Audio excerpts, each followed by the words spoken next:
Já que o Senhor é meu pastor, nada me faltará. Olá, bem-vindos a mais um vídeo aqui. E eu acabei de fazer uma referência agora a um dos textos bíblicos mais conhecidos por todo mundo, que é o Salmo 23. Está lá no livro de Salmos, no Velho Testamento, e é o de número 23. Eu vou ler aqui para a gente e eu vou comentar com vocês, e é muito interessante. Eu acho que você vai gostar. Então vamos lá. É um salmo escrito pelo rei Davi. Para quem não sabe, as tribos de Israel, as 12 tribos, se unificaram e, a pedido do povo, Deus colocou um rei. O primeiro rei foi Saul, não deu certo, nada certo, o rei Saul. Aí entra então o rei Davi. Você talvez já tenha escutado falar da história de Davi, Golias, né? Ele foi um grande rei em Israel. Inclusive, Jesus é descendente do rei Davi. Bom, mas vamos ler aqui o Salmo 23. O Senhor é meu pastor, nada me faltará. Deitar-me faz em verdes campos, em verdes pastos. Guia-me mansamente a águas tranquilas. Refrigera minha alma. Guia-me pelas veredas da justiça por causa do seu nome. Ainda que eu andasse pelo vale da sombra da morte, não temeria mal algum, porque tu estás comigo. A tua vara e o teu cajado me consolam. Preparas uma mesa perante mim, na presença dos meus inimigos. Unges a minha cabeça com óleo, o meu cálice transborda. Certamente que a bondade e a misericórdia me seguirão todos os dias da minha vida, e habitarei na casa do Senhor para sempre. Bonito, hein? Eu até li num tom assim, mais para ficar mais, sei lá, mais pomposo ainda. Esse é o famoso Salmo 23. Como eu já disse, ele foi escrito por Davi e provavelmente já numa época de maturidade. Davi morreu com cerca de 70 anos, então acreditam os estudiosos que isso foi escrito já lá no final da vida dele, quando ele já tinha passado por muita coisa. E esse salmo, às vezes ele é interpretado de uma maneira errada, às vezes ele é interpretado de uma maneira muito triunfalista. Como assim? Ele é interpretado de uma forma muito triunfalista. Às vezes eles usam esse salmo para falar assim, não, está tudo certo com a sua vida, olha aqui, ó, o Senhor é meu pastor. Então vamos entender o que fala esse salmo aqui. Davi era um pastor de ovelhas. E ovelha é um bicho meio perdido. Ovelha é um bicho que precisa que alguém dê uma direção. Eu não crio ovelha, mas quem cria ovelha fala isso, os antigos falam muito sobre isso, que era um bicho que se perdia muito facilmente, era um bicho muito dependente do pastor. Então, quando ele coloca aqui, vamos voltar ao texto, quando ele coloca aqui, o Senhor é meu pastor, nada me faltará, ele está dizendo assim, ó, o Senhor, ele me conduz, o Senhor está cuidando de mim. E olha que palavra forte aqui, ó. Nada me faltará. Nada. Você tem noção do que é isso? Nada me faltará. Mas não significa que você vai ficar rico, que agora você está com Deus e que... Não. Mas Deus vai prover. Assim como um pastor cuida das suas ovelhas, assim como um pastor leva ela para lugar seguro, para lugar onde tem comida, para lugar onde tem água, é essa comparação que Davi está fazendo. Então Davi faz uma comparação de como um pastor cuida das suas ovelhas, Deus cuida de nós. Deitar-me faz em verdes pastos, guia-me mansamente a águas tranquilas, refrigera minha alma, guia-me pelas veredas da justiça por causa do seu nome. Esses 3 primeiros versículos é a comparação com o pastor, que nos guia, cuida da gente materialmente, porque leva para lugar de águas tranquilas, para pastos verdejantes, né, para comida, e guia pelas veredas da justiça por causa do seu nome. É essa comparação que Davi está fazendo. E naquela época, as pessoas tinham que peregrinar pelo menos uma vez por ano para Jerusalém, por causa das festas que haviam lá. E as festas eram obrigatórias no calendário judaico. Agora ele muda, ó. Ainda que eu andasse pelo vale da sombra da morte, Ele saiu agora da história das ovelhas. Ainda que eu andasse pelo vale da sombra da morte, não temeria mal algum, porque tu estás comigo, a tua vara e o teu cajado me consolam.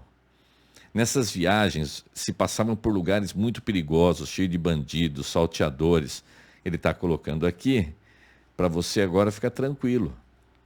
Porque ainda que você passe por um lugar muito perigoso, você não tem que temer mal nenhum, porque Deus está com você. Naquela época, os pastores, eles tinham a vara, eles tinham o cajado.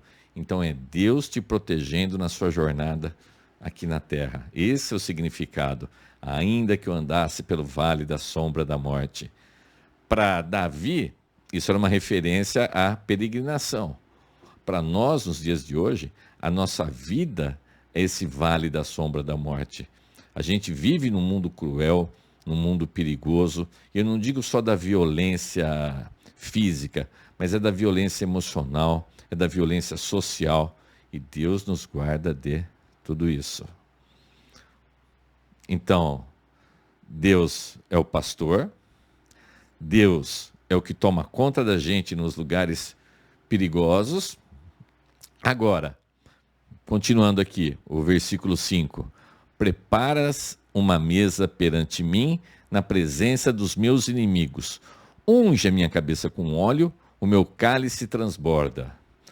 Muita gente interpreta isso de um modo esquisito, de um modo triunfalista. Olha só, agora todos os meus inimigos vão ver, eu venci, eu venci. Preparas uma mesa perante mim na presença dos meus inimigos. Unges a minha cabeça com óleo, o meu cálice transborda. Tem muito a ver, por exemplo, com um soldado que voltava da guerra, com um general que voltava da guerra. Aí oferecia-se a ele um banquete. As pessoas que tinham sido derrotadas, às vezes assistiam esse banquete, ou então dá a impressão de um servo que é elevado para um cargo mais alto, e aí também se costumava fazer um banquete, encher o seu cálice até na boca, costumava se derramar óleo na sua cabeça, né? Isso é ungir com óleo. Agora isso significa que você vai vencer e os seus inimigos vão ser obrigados a ver você nesse banquete? Na realidade, essa vitória é a vitória que Cristo prepara para a gente.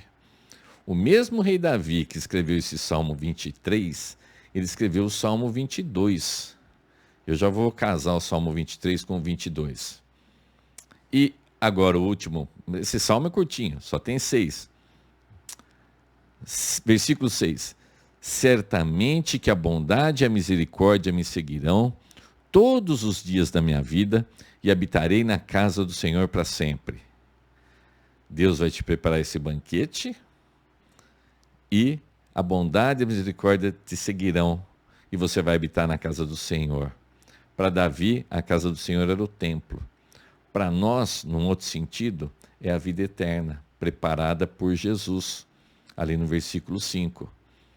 Então, não é que os seus inimigos vão ter que assistir à sua vitória, mas que nós vamos ter uma vitória sobre a morte, que Jesus venceu a morte. Eu vou sair daqui de Salmos agora e eu vou para Mateus. Mateus é o primeiro livro do Novo Testamento. Deixa eu ver aqui, ó. Pronto. Mateus 27, né, fala da crucificação de Jesus e dos minutos finais de Jesus na cruz. Então, o que é que Jesus preparou? Jesus pagou na cruz pelo meu e pelo seu pecado. Desde que você aceite o Senhor Jesus como Senhor e Salvador, ele pagou por isso.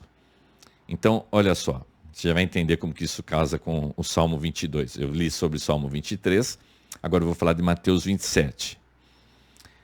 Então, Mateus 27, versículo 45. É enorme Mateus 27. Então, Mateus 27, versículo 45. Isso está falando de Jesus na cruz, tá? Então, profundas trevas caíram por sobre toda a terra, do meio-dia às 3 horas da tarde daquele dia. E por volta das 3 horas da tarde, Jesus clamou com voz forte: Eloi, Eloi, lama sabachthani, que significa: meu Deus, por que me abandonaste? Mas alguns dos que ali estavam ao ouvirem isso, comentaram: ele chama por Elias. Sem demora, um deles correu em busca de uma esponja, embebeu em vinagre, colocou na ponta de um caniço, ergueu-o até Jesus e deu-lhe a beber. Entretanto, os outros o censuravam: deixa, vejamos se Elias vem livrá-lo. Então Jesus exclamou uma vez mais em alta voz e entregou o Espírito. No mesmo instante, o véu do santuário rasgou-se em duas partes, de alto a baixo. A terra estremeceu e fenderam-se as rochas. Os sepulcros se abriram, e os corpos de muitos santos que haviam morrido foram ressuscitados. E deixando as sepulturas logo após a ressurreição de Jesus, entraram na cidade santa e apareceram para muitas pessoas. Jesus estava na cruz, todo mundo escarnecendo dele. Eis que ao meio-dia se fez trevas. Imagina que você está aqui num dia como hoje, um céu azul, limpinho, e de repente meio-dia escurece totalmente. Foi o que aconteceu. E do meio-dia até as 3 horas da tarde ficou totalmente escuro. Aí Jesus exclamou: Eloi, Eloi. Eloi parece com a palavra Elias. E havia uma superstição na época que se você orasse para um profeta, esse profeta poderia atender um pedido seu. Isso é uma superstição. Entenda que isso jamais foi falado na Bíblia, para você orar para ninguém. A gente ora para Deus. Tá? Mas havia essa superstição entre alguns judeus. Então, quando Jesus fala Eloi, Eloi, lama sabachthani, significa meu Deus, por que me abandonaste? Isso é o Salmo 22.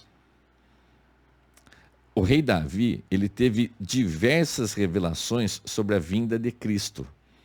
Então, lá no Salmo 22, eu falei do Salmo 23, que parece triunfalista, mas o mesmo autor do Salmo 23 escreveu o 22, que começa justamente: meu Deus, por que me abandonaste?